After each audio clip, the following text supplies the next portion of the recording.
नमस्ते बिटिया, I am JVN doctor Suman Shekhawat, department of Kaya Chikitsa, faculty of Ayurvedic sciences, Jyoti Vidyapeeth, women's university, Jaipur. Today we will discuss about the treatment of Parshashul, that how we will treat Parshashul and what kind of treatment given in Ayurveda of Parshashul. सिद्धांत के क्रम में पहले हमें यह जान लेना ज़रूरी है कि अष्टमहारोग कितने होते हैं. तो अष्टमहारोग जो हैं कुछ बताए हैं, जैसे आचार्य वाग्भट ने कहा कि वात व्याधि, अश्मरी, कुष्ठ रोग, मेह, प्रमेह जो है, मधुमेह जिसको कहा जाता है डायबिटीज़ आज के परिप्रेक्ष्य में, उदर रोग, भगंदर, अर्श और ग्रहणी, इन 8 को अष्टमहारोग कहा है. तो इसके लिए कहा है वात व्याधि के लिए कि वातेन जनितो व्याधि इति वात व्याधि, अर्थात वात से जिस व्याधि की उत्पत्ति होती है वह वात व्याधि है. इस निरुक्ति से ज्वर आदि जो है रोग आ जाएंगे, इसलिए यह निरुक्ति पूर्णतः ठीक नहीं है. अब इसी में कहा गया है कि वात एवं व्याधि इति वात व्याधि, वात ही व्याधि है, यह मान्य नहीं है. विकृत वात जनितो असाधारणो व्याधिर्वात व्याधि, यानी विकृत वात से उत्पन्न असाधारण व्याधि वात व्याधि है, यह पूर्णतः सही है. जो रोग केवल वायु दोष के विकृत होने से उत्पन्न होते हैं उसे वात व्याधि कहते हैं. वात व्याधि जो है यह वातश विकार 80 प्रकार के होते हैं.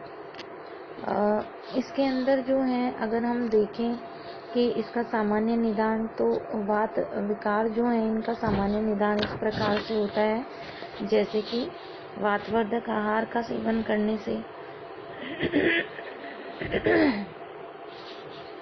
जैसे रूक्ष, शीत, लघु, कटु, तिक्त कषाय, अल्प मात्रा में, खर, विशद, उपवास विरुद्ध असात्म्य आहार का सेवन करने से, ये सभी वातवर्धक आहार हैं.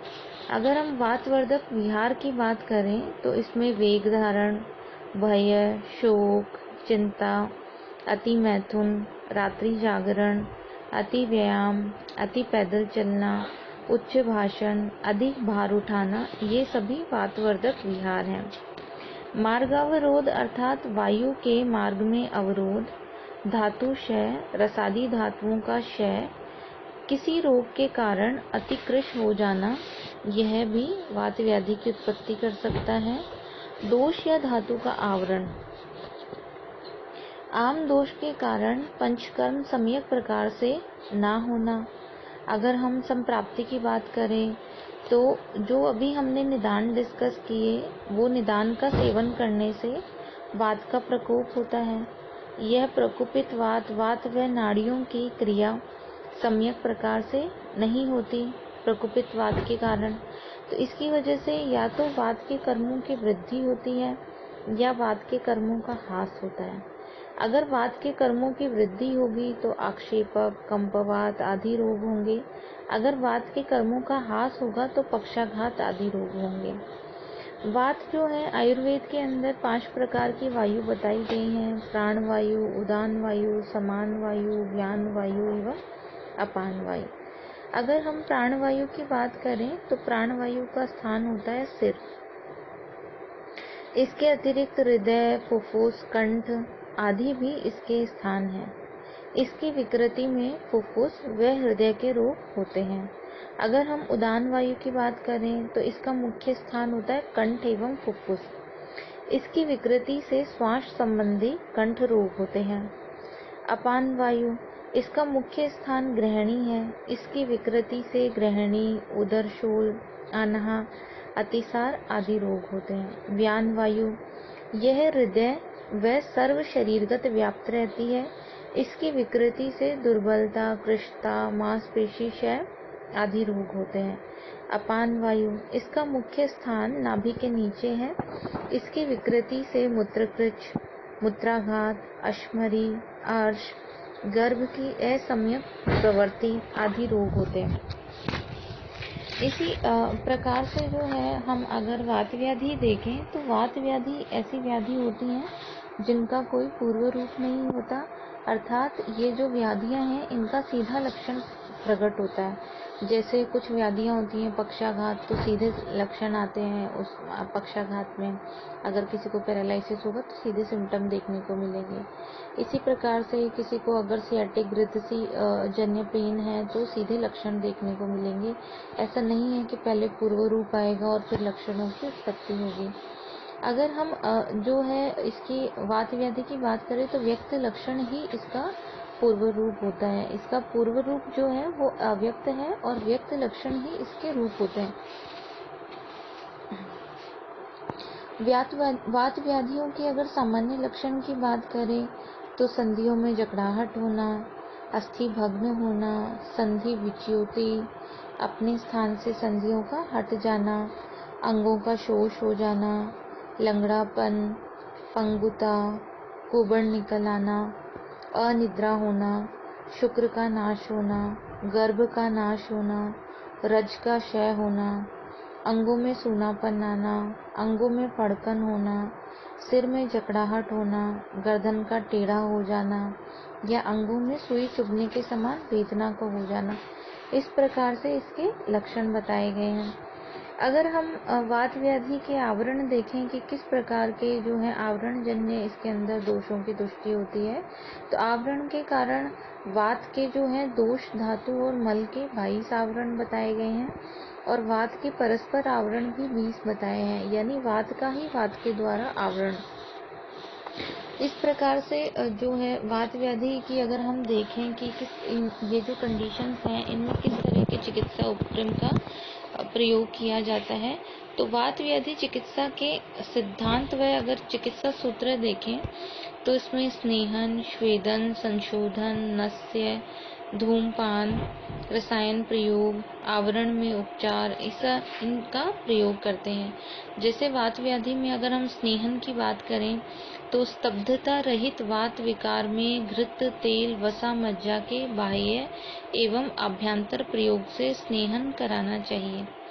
स्नेहन में स्तब्धता रहित वात विकार में घृत, तेल, वसा और मज्जा के बाह्य व आभ्यंतर प्रयोग से स्नेहन कराना चाहिए। अगर हम स्वेदन की बात करें तो सम्यक स्नेहन के बाद स्वेदन कराना चाहिए। अगर हम स्वेदन के लाभ देखें तो जैसे अंग मृदु हो जाते हैं, दोष जो होते हैं वे शाखा से कोष्ठ में आने पर ही उन्हें आसानी से शरीर से बाहर निकाला जाता है। इसमें जो है स्नेहन स्वेदन के पश्चात विरेचन, आस्थापन, अनुवासन बस्ती का प्रयोग करना चाहिए। बस्ती वात रोगों के लिए सर्वश्रेष्ठ उपचार है। वात का मुख्य स्थान पक्वाशय है और बस्ती द्रव्य जो है वहीं पर वात को नष्ट कर देते हैं। नस्य, धूमपान, रसायन प्रयोग, आवरण के अंदर उपचार, इस प्रकार से जो है वात व्याधि की चिकित्सा की जाती है। अभी ये वात व्याधि में ही हम ग्रदसी रोग के बारे में आज जानेंगे और भिन्न भिन्न प्रकार के जो है ग्रदसी, पक्षाघात, खंच पंगु, कोष्ठुक शीर्ष और बहुत सारे जो वात रोग हैं, रक्तगत वात, मांसगत वात, मेदोगत वात, विभिन्न वात व्याधियों के लक्षण जो है हम पढ़ेंगे। नमस्ते बिटिया, हमेशा खुश रहो। I am JVN doctor Suman Shekhawat, department of Kaya Chikitsa, Jyoti Vidyapeeth women's university Jaipur. Today we will discuss on Parshvashool. पार्श्वशूल जो है इसको लक्षणों के आधार पे, अगर हम इसके सिम्टम्स के आधार पे सिमिलैरिटी के अकॉर्डिंग देखें तो प्लूरिसी जो है उससे कोरिलेट किया गया है, या फिर pleurisy with diffusion, pleural diffusion, और जो है इंटरकॉस्टल न्यूरेल्जिया, इससे हम इसको कोरिलेट कर सकते हैं। आयुर्वेद के अकॉर्डिंग देखें तो शास्त्रोक्त पार्श्वशूल के लिए कहा गया है पार्श्वे शूलम पार्श्वशूलम, अर्थात जो हमारा वक्ष प्रदेश है या फिर जो छाती है वहाँ की पसलियों के भीतर या बाहर या उसके आसपास होने पर जो शूल होता है उसे पार्श्वशूल कहा जाता है। शूल से तात्पर्य होता है जिस प्रकार की जैसे कांटा चुभने के समान जो पीड़ा होती है उसे शूल कहते हैं।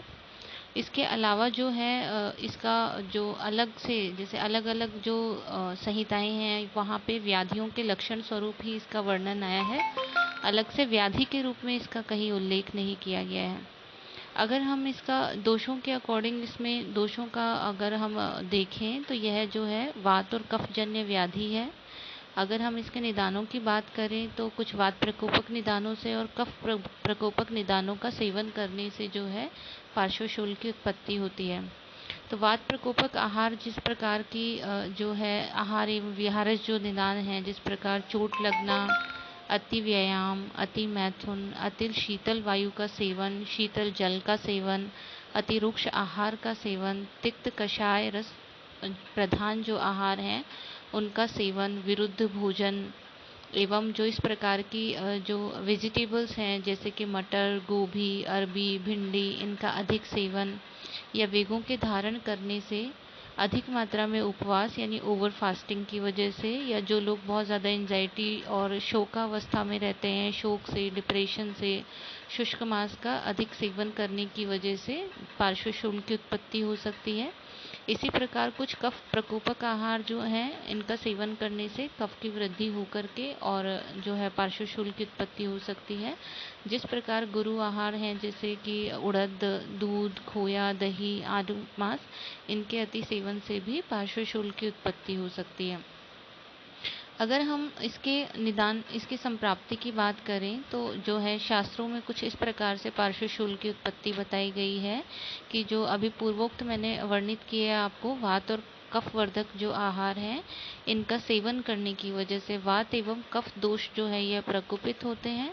यह प्रकोपित कफ जो है, प्रकोपित वात और कफ जो है ये कुक्षी और पार्श्व में वायु की सामान्य गति को अवरुद्ध कर देता है। ये जो प्रकोपित कफ है वात की सामान्य गति को अवरुद्ध कर देता है और इस अवरोध की वजह से जो है पार्श्व में शूल की उत्पत्ति होती है। वैसे संप्राप्ति क्रम जो है इसके अकॉर्डिंग भी मैंने आपको समझाने की कोशिश की है। इसमें वात और कफजन्य आहार किया जिसकी वजह से कफ का प्रकोप होकर के और प्रकोपित वात जो है इसके मार्ग में अवरोध करेगा, प्रॉपर वात का अनुलोमन नहीं हो पाएगा। ये अवरुद्ध वायु जो है इसकी वजह से शूल की उत्पत्ति होती है। और इसका जो है स्थान, अगर अधिष्ठान देखें तो यह क्या होता है, वक्ष में और पार्श्व में जो है यहाँ पे प्रकोपित वात जो है इसका अवरोध होता है, तो इस स्थानगत यहाँ पे शूल की उत्पत्ति होती है। इसे पार्श्वशूल कहा गया है।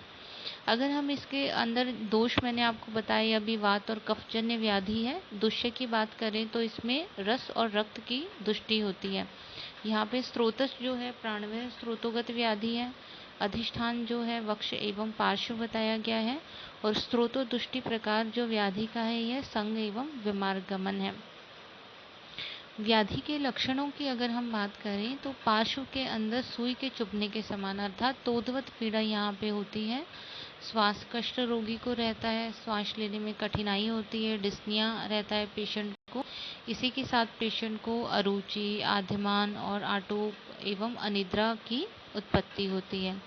अगर हम इसके पार्श्वशूल जो है इसकी चिकित्सार्थ औषधियाँ और देखें तो यहाँ पे कुछ प्रकार की विशिष्ट जो है जैसे रस औषधियों का वर्णन आया है, जैसे कि लक्ष्मी विलास रस, ये वात और कफ शामक होता है। त्रिभुवन कीर्ति रस जो है यह वात और कफ शामक रहता है।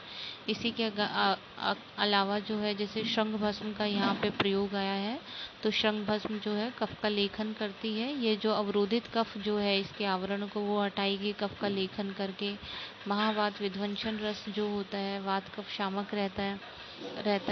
जो अवरुद्ध है, जो प्रकोपित अवरुद्ध वात है उसका अनुलोमन करेगा, कफ को जो है आवृत कफ है उसे हटाएगा। इसी के अलावा शूल वज्रणी वटी का प्रयोग आया है क्योंकि शूल जो है शमन भी इसके अंदर आवश्यक रहता है। दशमूलारिष्ट का यहाँ पे प्रयोग बताया गया है। दशमूलारिष्ट जो है यह कफ और वात का जो है शमन करने के लिए उपयोगी रहता है। तो वात कफ शमनार्थ जो है दशमूलारिष्ट का, और यह वात कफ जन्य व्याधि है तो वात कफ शमन के लिए दशमूलारिष्ट का प्रयोग भी इसके अंदर काफ़ी उपयोगी रहता है।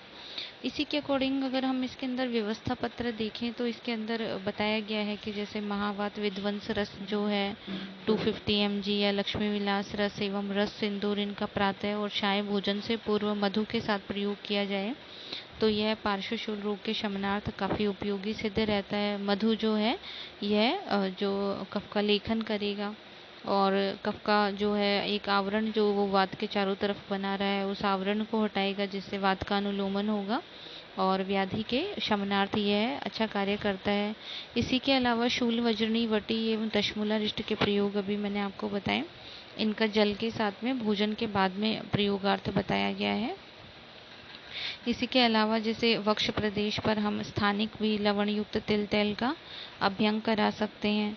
और इसके अंदर स्वेदनार्थ बताया गया है कि अभ्यंग के उपरांत जो है यहाँ पे नाड़ी स्वेद का सम्यक प्रकार से प्रयोग करने से, अर्थात स्वेदन सम्यक प्रकार से किया जाएगा तो वह वात और कफ का शमन करेगा, और वात और कफ का शमन होने से जो है पार्श्वशूल का रोगी ठीक हो जाता है। इसी प्रकार इसमें कुछ पथ्य भी बताए गए हैं, जैसे पुराना चावल, गेहूँ, जौ, बथुआ, पालक, हींग, शुंठी, लहसुन जो है, और काला नमक, पिपली, कागजी नींबू, यह व्याधि के पथ्य के लिए काफ़ी उपयोगी हैं। अगर हम यहाँ पे अपथ्य देखें तो जैसे गुरु आहार हो गया, स्निग्ध भोजन हो गया, विरुद्ध भोजन, शीतल वायु, शीतल जलपान, रुक्ष आहार, तिक्त कषाय रस प्रधान आहार का प्रयोग इसके अंदर बताया गया है। इस प्रकार से जो है इन आहारों का प्रयोग करके और हम व्याधि के चिकित्सार्थ इनको यूज़ कर सकते हैं। This session is powered by digital version 2.0 Jyoti Vidyapeeth women's university Jaipur. I hope you all are satisfied with this session. If you feel any kind of problem with this session, please mention it in comment box. I will resolve it soon. Thank you.